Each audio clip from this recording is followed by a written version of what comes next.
Hello, everyone, to Anesthesia Clinics, part of EduSurge. Today, we are going to talk about intravenous induction agents. This is the fifth talk, which we're going to talk about is ketamine today. So let's see. Ketamine is, again, a very commonly used drug. It has been used for a very, very long time.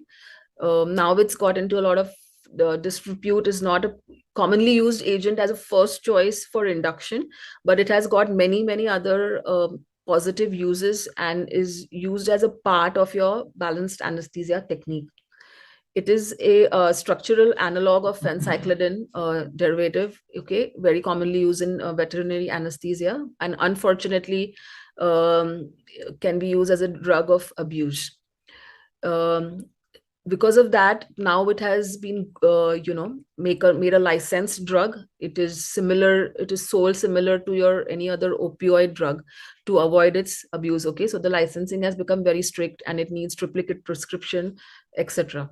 Okay, and the record maintained about how much is used and everything is kept very strictly now. So if you cannot just abuse it, and it is not available over the counter. It is 1/10 as potent, yet retains many of its phencyclidine psychotomimetic effects. High lipid solubility, pH of 3.5 to 5.5. Mechanism of action, it inhibits the N-methyl N-aspartate, the NMDA channels, and neuronal hyperpolarization, activated cationic channels. Functionally dissociates the sensory impulses from the limbic cortex. So you really you feel something, but your brain doesn't perceive that. So that is why it's called dissociation, okay, which is involved with the awareness of sensation. So dissociative anesthesia, if you hear, it is only ketamine. This is the only drug which causes dissociative anesthesia. So patient is conscious. Okay, most of the drugs, when you give, the patient automatically closes eyes, but with ketamine the eyes remain open. Okay, it is a bit scary and weird. And a patient may swallow, patient may have muscle contracture, but unable to process or respond to sensory input, will not follow your commands, but patient appears to be awake but actually is unconscious. Additional actions on endogenous and analgesic pathways.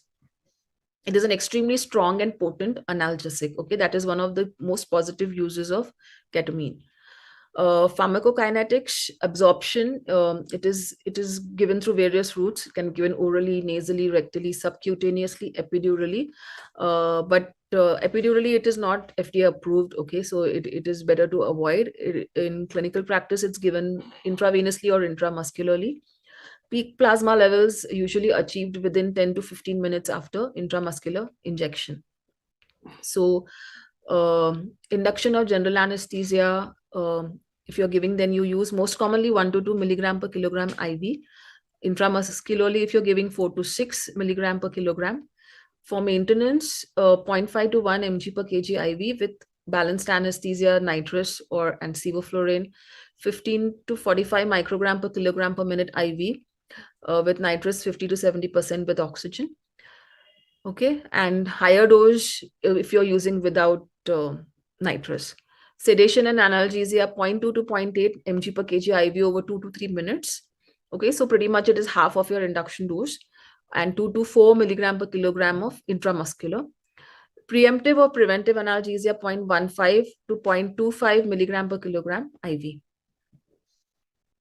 Distribution, again, highly lipid soluble, increases in cerebral blood flow and cardiac output, rapidly, rapid uptake by the brain, and subsequent redistribution. Half-life is only 10 to 15 minutes. Awakening is due to redistribution from brain to the peripheral compartments. In the liver, to several metabolites, norketamine retains anesthetic active, so it's an active metabolite. Repeated doses may cause tolerance. Extensive hepatic uptake with an extraction ratio of 0.9. That is why it's got a very short elimination half-life of 2 hours, excreted renally. Okay, so CNS effects, increases cerebral metabolic rate of oxygen, blood flow, and increased intracranial pressure, which can be reduced if you're giving it with another sedative, thiopental, diazepam, midazolam. Okay, if you're using it as a TIVA technique with propofol, and if you're using it with propofol, automatically you can reduce the dose of ketamine from an induction dose to maybe a maintenance or an analgesic dose. So then all these side effects can be reduced. Okay, high incidence of emergence reactions depends on the age, dose, gender, psychological susceptibility, concurrent drug use. Benzodiazepines attenuate incidence and severity. Hence, ketamine is not given on its own. And you also have to give an anti-sialogogue, like a glycopyrrolate. So you give glycopyrrolate, you give midazolam. After some time, once their action is sort of in place, then you give ketamine at a lower dose. So all your side effects can be drastically reduced, and you will get only the positive effects of ketamine. So cardiovascular effects, cardiovascular stimulant, okay, increases in blood pressure, heart rate, cardiac output, and PAP. Baroreceptor function attenuated via effect on NMDA receptors in nucleus solitarius, causes sympathoneural release of norepinephrine. Okay, so patients where we had like we used to say in like in sepsis or in emergency cases where a patient is hypovolemic, so because it will not cause fall in BP, it will cause tachycardia and will maybe sustain the BP, blood pressure, due to all these effects. But if patient is already has a depleted catecholamine stores and is already in like a collapse state, then the ketamine will not get the positive effects you want. It may cause further depression of the myocardium. So be careful, see your patient status, and only then use it. If your indication is solely to get the BP up, because if patient is already having depleted stores, you're going to just aggravate the situation. Respiratory effects, it has got minimal response in central drive. Okay, response to CO2 is preserved and transient decrease in minute ventilation. So this drug, if you use if you use with propofol, your use of propofol goes down. So the apnea caused by propofol can be avoided if you use ketamine. So you use the good of both, right? Because ketamine does not cause apnea, it will take care of the pain, and it causes dissociative anesthesia, and propofol will allow you to use a lesser amount of ketamine, so all the psychotomimetic effects and the raised ICP and all that goes away, because you're using a sort of induction dose. So again, the combination of ketamine and propofol is very good, similar to how we use midazolam and fentanyl. Okay, it is a very good combination, and you get good effects of both, and the patient outcome is also much better instead of using both as a sole agent.